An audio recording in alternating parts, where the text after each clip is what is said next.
Balitang balita sa Radyong Sira. May bagyo! Ay hala, may bagyo. Bagyo! Ibig sabihin walang pasok.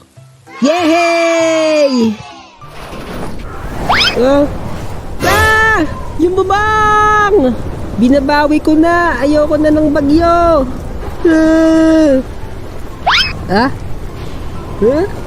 Bumalik? Ang galing. Kumusta? Naranasan niyo na ba ang bagyo? Malamang naranasan nila. Daming bagyo sa Pilipinas eh. Ay, oo nga. Ang video pala natin ngayon ay tungkol sa bagyo. Ikukwento ko sa inyo yung naranasan kong tag-ulan na naging bagyo. O tara, umpisa na ang kwento. Isang araw, walang araw kasi umuulan at nasa tindahan ako noon para bumili ng pogs. Wow, pogs! Pabili nga po ng pogs. Ano dito gusto mo? Ayun po oh, yung Raichu. O ayan na pogs mo at bilisan mo at baka mabasa ka pa ng ulan. Mag-ingat ka ha. Opo. Ay hala. Lumalakas na ang ulan. Ang lakas na rin ng hangin. Baka lipa rin ako. Sabi ng mag-ingat ka eh.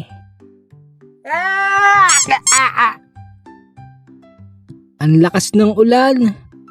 Maliligo ako sa ulan. Mama, ligo po ako sa ulan. Dahil umuulan ng malakas, naligo kami sa ulan nila ate at kuya. Madami rin mga taong naliligo nun dahil sobrang lakas nga ng ulan nun. Ang saya! Ang saya talaga maligo sa ulan. Yeah! Sinabi mo pa, masaya talaga maligo sa ulan. Basta wag lang tayo magkakasakit. Woo! Ako, di magkakasakit kasi malakas resistensya ko. Ang jode. Kaya nyo ba to? Iya! Yata eh! Yata eh! Wow! Ang galing naman! Di ko kayang gawin yan. Yung ipampupunas yung katawan sa tae. Tae. Wow! Lumakas ka pa, ulan! Lumakas ka pa! Lakas pa! Lakas pa! Uy, lumakas na kami, tae ka. Wala na kaya. Ayan, lalakas na. Yehey! Yehey! Lalakas pa! A few seconds later. Ay, wala na. Ang hina na ng ulan. Ang lakas ng hangin. Ang lamig.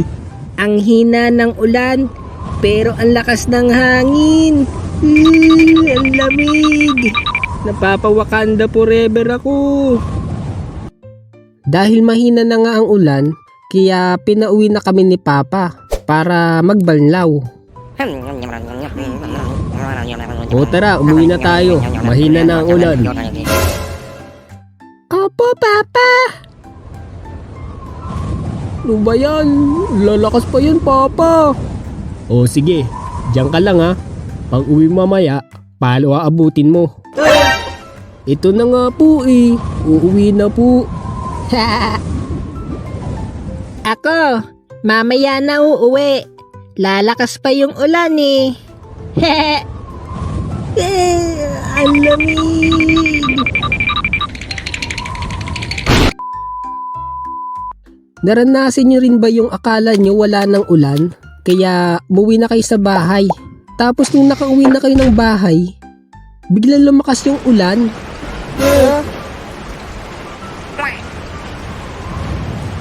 Ay hala, dapat pala di muna tayo umuwi. Ang lakas pa ng ulan, oh. Sabi ko na nga ba eh, uulan pa yan eh. Ano ba yan? Sayang. Nakakainggit rin makita yung mga kaibigan mo naliligo pa rin sa ulan. Tapos ikaw, hanggang tingin ka na lang sa kanila. Naliligo pa rin pala sila, Niknok. Ang daya. Tapos, aasarin ka pa nila kasi sila naliligo. Tapos ikaw, hindi na. Tignan mo, Jayban, ang lakas ng ulan, oh. Ha! Ha! Kawawa. Ano naman? Sige kayo, magkakasakit kayo niyan. Di ako magkakasakit. Malakas kaya ako. Ha? Gaya-gaya. Ginawa ko na yan kanina eh. Yay, wala namang muscle. Akala merong muscle. Oo nga, wala ka namang muscle. Inggit ka lang. Nya, hindi naliligo sa ulan. Daya niya. Yay, saya maligo sa ulan. Nung araw na yun, wala talaga akong kaalam-alam na may bagyo na pala. At sinabi lang sa akin nila mama at papa na may bagyo pala. Bakit ang lakas ng ulan at hangin? Nakakatakot. May bagyo kasi, kaya malakas ang hangin at buhos ng ulan. Ano po? Kaya dapat maging handa at mag-ingat tayo sa bagyo. Hala, may bagyo. Habang pinapanood ko yung mga pumapatak na ulan, napansin ko na gumagalaw yung bubong namin, na parang matatanggal na siya dahil sa lakas ng hangin. Yung bubong. Hindi yan. Huwag kang matakot. Matibay ang pagkakaayos ko sa bubong natin. Parang matatanggal na siya. Sabang hindi nga matatanggal yan eh. Ako kaya gumawa niyan. Kulit mo. Hindi nga matatanggal yan. Gusto mo bang matanggal yan? Ayaw. May tumutulo. Salad mo bunganga mo, Jayban. Kapag umuulan, di rin maiiwasan magkaroon ng tulo sa bubong, lalong-lalo na pag walang tigil ng ulan o pag may bagyo. Kaya nilalagyan nila papa ng balde, tabo o arenola sa taas kung saan nandun yung tulo. Ayan, wala nang tulo yung bubong. Problem solved! Ang galing!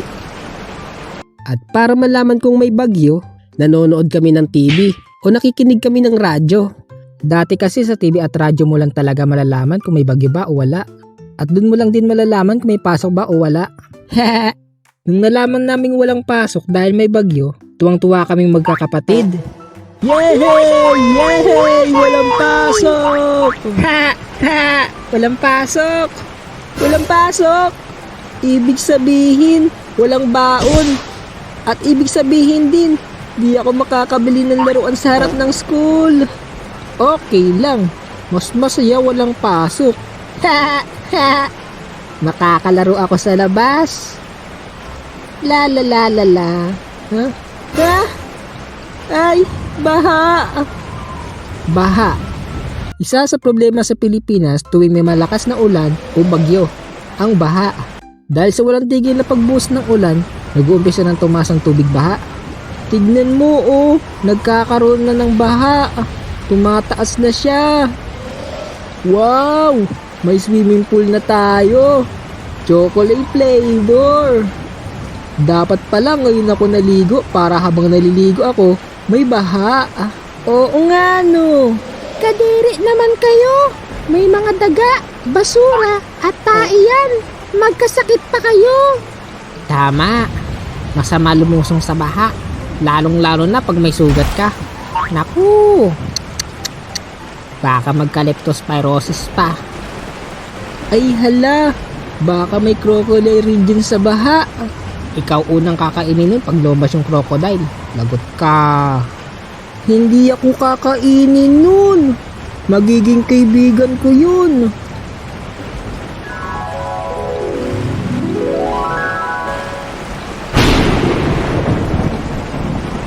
kung tayo mang dalawa ay magkahiwalay, ang alaala mo'y nakasilid sa iyong uso.